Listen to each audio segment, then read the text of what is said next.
నమస్తే, welcome to yo-yo TV.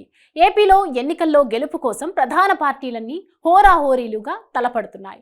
ప్రతి స్థానంలోనూ గెలుపును ప్రతిష్టాత్మకంగా తీసుకుంటూ అభ్యర్థులు తమ ప్రయత్నాలను ముమ్మరం చేస్తున్నారు. అయితే ఓటర్లే ఇప్పుడు అభ్యర్థుల పాలిట దేవుళ్ళు కాబట్టి వారిని ఎన్నడూ లేనంతగా తమ వైపు తిప్పుకోవడానికి అనేక రకాలుగా ప్రయత్నాలు చేస్తున్నారు. ముఖ్యంగా ఏపీలో ఓటు హక్కు కలిగిన వాళ్ళు హైదరాబాద్లో ఉండటంతో వారిని ప్రసన్నం చేసుకోవడానికి విశ్వ ప్రయత్నాలు చేస్తున్నారు. ఏపీలో ఎన్నికల బరిలో నిలిచిన అభ్యర్థులంతా ఇప్పుడు ఇలా హైదరాబాద్లో స్థిరపడ్డ ఓటర్లపై గురిపెట్టారు.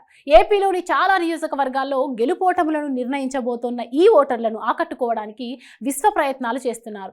తమ నియోజకవర్గంలోని ఓటర్లతో హైదరాబాద్లో ఆత్మీయ సమ్మేళనాలు నిర్వహిస్తూ విందు భోజనాలు ఏర్పాటు చేస్తూ తమకే ఓటు వేయాలని చెబుతున్నారు. దీనికోసం ప్రత్యేకంగా ఆంధ్రప్రదేశ్కి చెందిన అభ్యర్థుల టీంలు హైదరాబాద్లో పనిచేస్తున్నాయి. గ్రేటర్ పరిధిలోని ఎల్బీనగర్, ఉప్పల్, మల్కాజ్గిరి, కూకట్పల్లి, శేరిలింగంపల్లి, కుత్బుల్లాపూర్, రాజేంద్రనగర్ నియోజకవర్గాల పరిధిలో ఏపీకి చెందిన ఓటర్లు ఎక్కువగా ఉన్నారు. దీంతో వారి మద్దతును కూడగట్టుకోవడానికి అక్కడ ప్రచారాలతో పాటు ఇక్కడ కూడా కాస్త సమయం కేటాయిస్తున్న అభ్యర్థులు, ముఖ్య నేతలు ఇక్కడి ఓటర్లను కలుస్తున్నారు. ఆంధ్రప్రదేశ్లోని రాజానగరం నియోజకవర్గానికి చెందిన ఓటర్లకు తాజాగా మియాపూర్లోని సత్యసాయి కన్వెన్షన్ సెంటర్లో ఆత్మీయ సమావేశం జరిగింది. ఈ సమావేశానికి వచ్చిన తెలుగుదేశం పార్టీ, జనసేన పార్టీల నేతలు ఆ ప్రాంతంలోని ఓటర్లతో మాట్లాడి కూటమికి ఓటు వేసి గెలిపించాలంటూ ఓటర్లను కోరారు.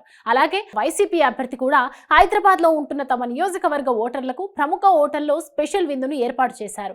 ఇలా చాలా చోట్ల హోటల్స్, కన్వెన్షన్ సెంటర్లు ఏపీ ఓటర్లతో కిటకిటలాడుతున్నాయి. అంతేకాదు ఓటేయడానికి వచ్చే ఓటర్లకు రాను పోను బస్ ఛార్జీలను అందిస్తామని, అవసరమైతే వాహనాలను కూడా తామే ఏర్పాటు చేస్తామని వారి తరపున పనిచేస్తున్న టీమ్స్ చెప్తున్నారు. ఇప్పటికే ఏపీలోని వివిధ జిల్లాలకు చెందిన వారి ఫోన్ నంబర్లు, అడ్రస్లను ఈ బృందాలు సేకరించాయి. వారికి ఫోన్ కాల్స్, వాట్సాప్ ద్వారా సిటీలోని కన్వెన్షన్ సెంటర్లు, ఫంక్షన్ హాల్స్, వివిధ హోటళ్లలో మీటింగ్స్ కోసం వారిని ఆహ్వానిస్తున్నారు. ఏపీలో ఓటున్న వారంతా ఇప్పుడు డిసైడింగ్ ఫ్యాక్టర్గా భావిస్తున్న అభ్యర్థులను, వీరిని ప్రసన్నం చేసుకోవడానికి చేస్తున్న ప్రయత్నాలు ఎంతవరకు ఫలిస్తాయో వేచి చూడాల్సిందే.